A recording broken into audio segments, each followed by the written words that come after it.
Ireland's GDP has undoubtedly performed impressively over the years. For many years, the country has led Europe in terms of GDP growth rates.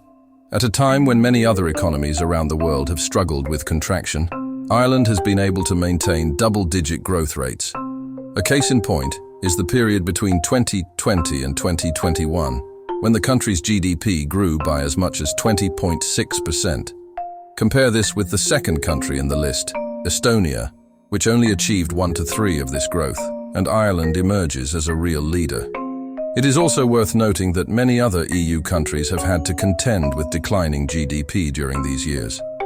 However, while Ireland's GDP is growing at an impressive rate, it is important to stress that this prosperity is apparent. The reality is much more complicated than it might appear at first glance. The Irish are not as rich as GDP per capita would suggest. The sheer rate of GDP growth is mainly due to the dynamic sector of multinational companies based on the island. The high productivity of these companies and the favorable business environment contribute to rapid economic growth. In addition, both domestic and external demand continue to stimulate private investment. The Irish are currently the second richest nation in the European Union in terms of GDP per capita. However, the peculiarities of the Irish economy make comparisons with other OECD countries meaningless. The high tax attractiveness for multinational companies and the huge inflow of capital from abroad lead to significant economic fluctuations. Ireland's wealth is the result not only of its high GDP, but also of a complex economic and tax system. How this came about and why the Irish are actually much poorer than the per capita GDP figure suggests. Growth, thanks to huge amounts of money from the US, has become a characteristic sign of the times for Ireland. But to understand this remarkable economic dynamism, one needs to go deeper than just one factor. Ireland's impressive GDP growth is not only the result of support from the US, but above all, of favorable tax rules in a relatively small economy. Ireland is regarded as a tax haven, and its pro-big business tax regime is well known around the world. The island's effective tax rate is just a few percent, attracting many multinational companies to set up their European headquarters there. Ireland is often cited alongside other tax havens such as Bermuda and Switzerland as one of the top destinations for companies looking to benefit from low taxation. Low corporate tax rates encourage large US companies to relocate to the island of Ireland. As a result, their huge profits are counted as part of Ireland's national income, causing GDP to soar.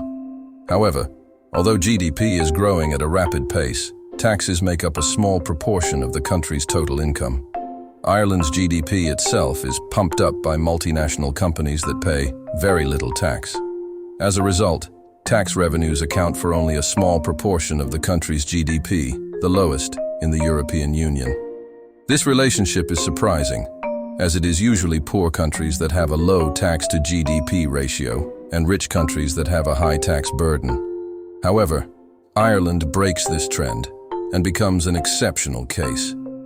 A similar situation can be observed for other tax havens such as Switzerland.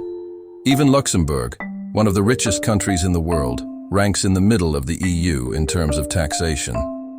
So while Ireland's GDP is growing impressively, it is worth remembering that this is not just the result of economic dynamism, but also of a complex tax regime that attracts companies from all over the world and shapes the Irish economy.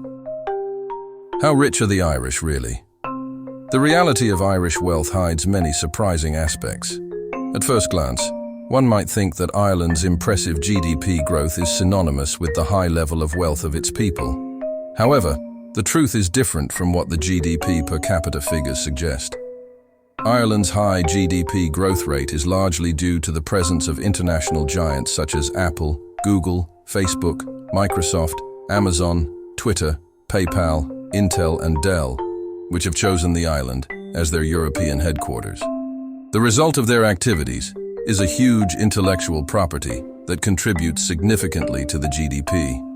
But the profits, which come from all over Europe, are transferred to Ireland, where these companies pay lower taxes. This phenomenon results in other countries losing out on tax revenues.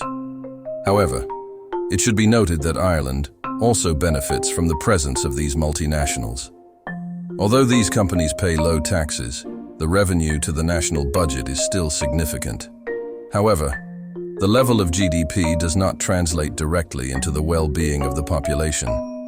Of course, the Irish budget receives many billions of euros, but per capita consumption remains relatively low. Ireland even compares poorly with countries with lower GDP per capita in the European Union, where consumption in Ireland is only 90% of the EU average. Wages are also not as high as would be expected in a wealthy country. The average hourly wage is lower than in many other EU countries such as Austria, Finland, the Netherlands, Belgium, Germany, and Denmark. But this does not mean that Ireland's growth strategy is meaningless. The presence of multinational companies contributes to economic growth and job creation for professionals, particularly in the IT sector.